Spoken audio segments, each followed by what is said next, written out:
Hello friends, आपल्या किचनमध्ये सगळ्यांचं खूप खूप स्वागत. थंडी आहे तर काहीतरी चटपटीत असं खावंसं वाटतं. तर आजची ही रेसिपी बनवायला एकदम सोपी आहे, खायला नक्कीच आवडेल. तर व्हिडिओ स्किप न करता शेवटपर्यंत पाहत राहा.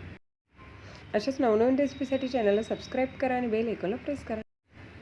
इथे बासमती लॉंग राईस घेतलेला आहे, 3 ते 4 पाण्याने स्वच्छ धुवून घेतलेला आहे. त्यानंतर एक पॅन गरम केलेली आहे, त्याच्यामध्ये 2 चमचे तूप टाकलेले आहेत. तेलामध्ये देखील तुम्ही बनवू शकता किंवा बटरचा देखील वापर करू शकता.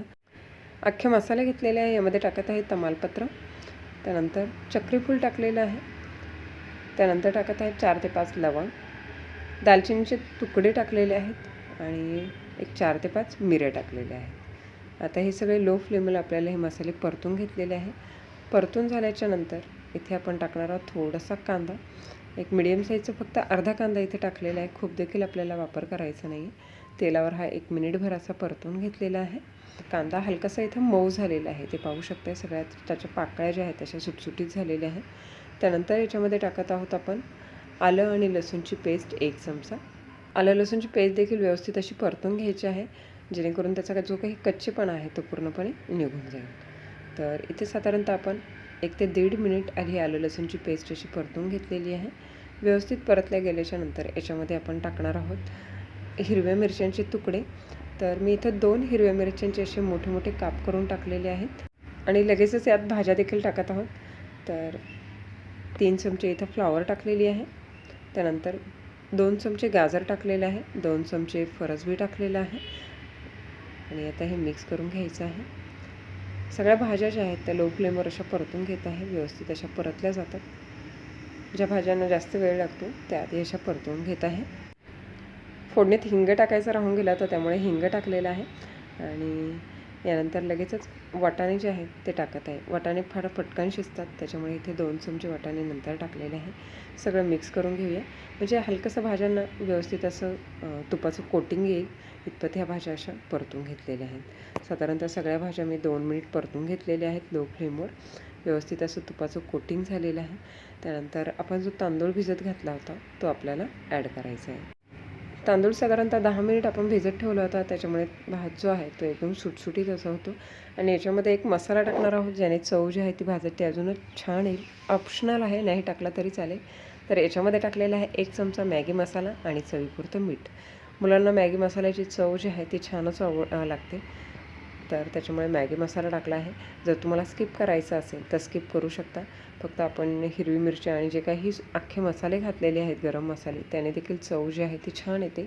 मेन चव जी आहे ती याच्यामध्ये आपण तूप वापरलेलं आहे, तूप, अख्खे मसाले आणि हिरवी मिरची, याच्यामुळे चव खूपच छान येते. सगळ्यात शेवटी पुन्हा एकदा 1 चमचा तूप टाकलेलं आहे. तर आता हे सगळं पुन्हा एकदा अलगद असं मिक्स करून घेऊया ह्या पद्धतीने.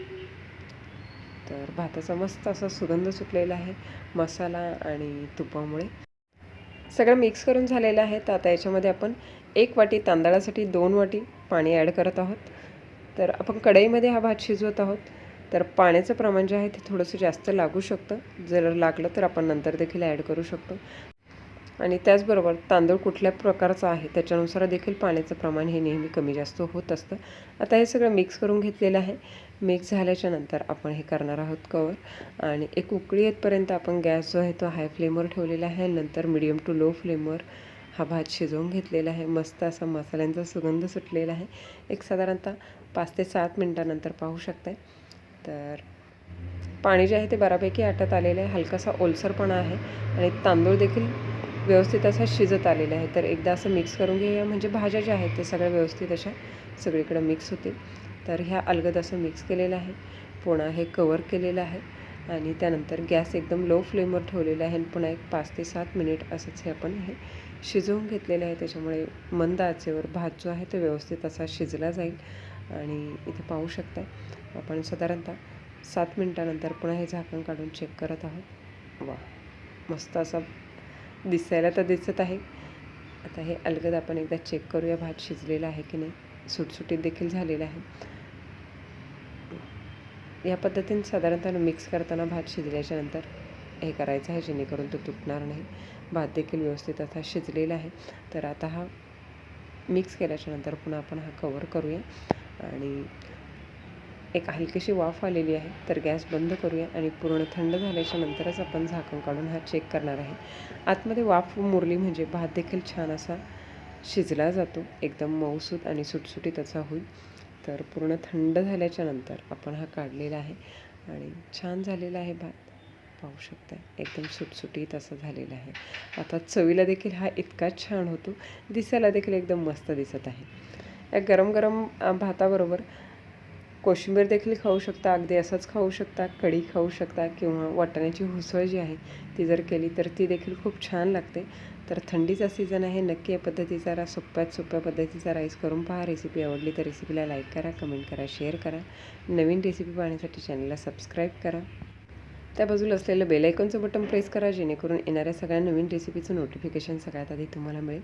तर पुन्हा भेटूया अशाच एका नवीन रेसिपीसह. तोपर्यंत टेक केअर, बाय बाय.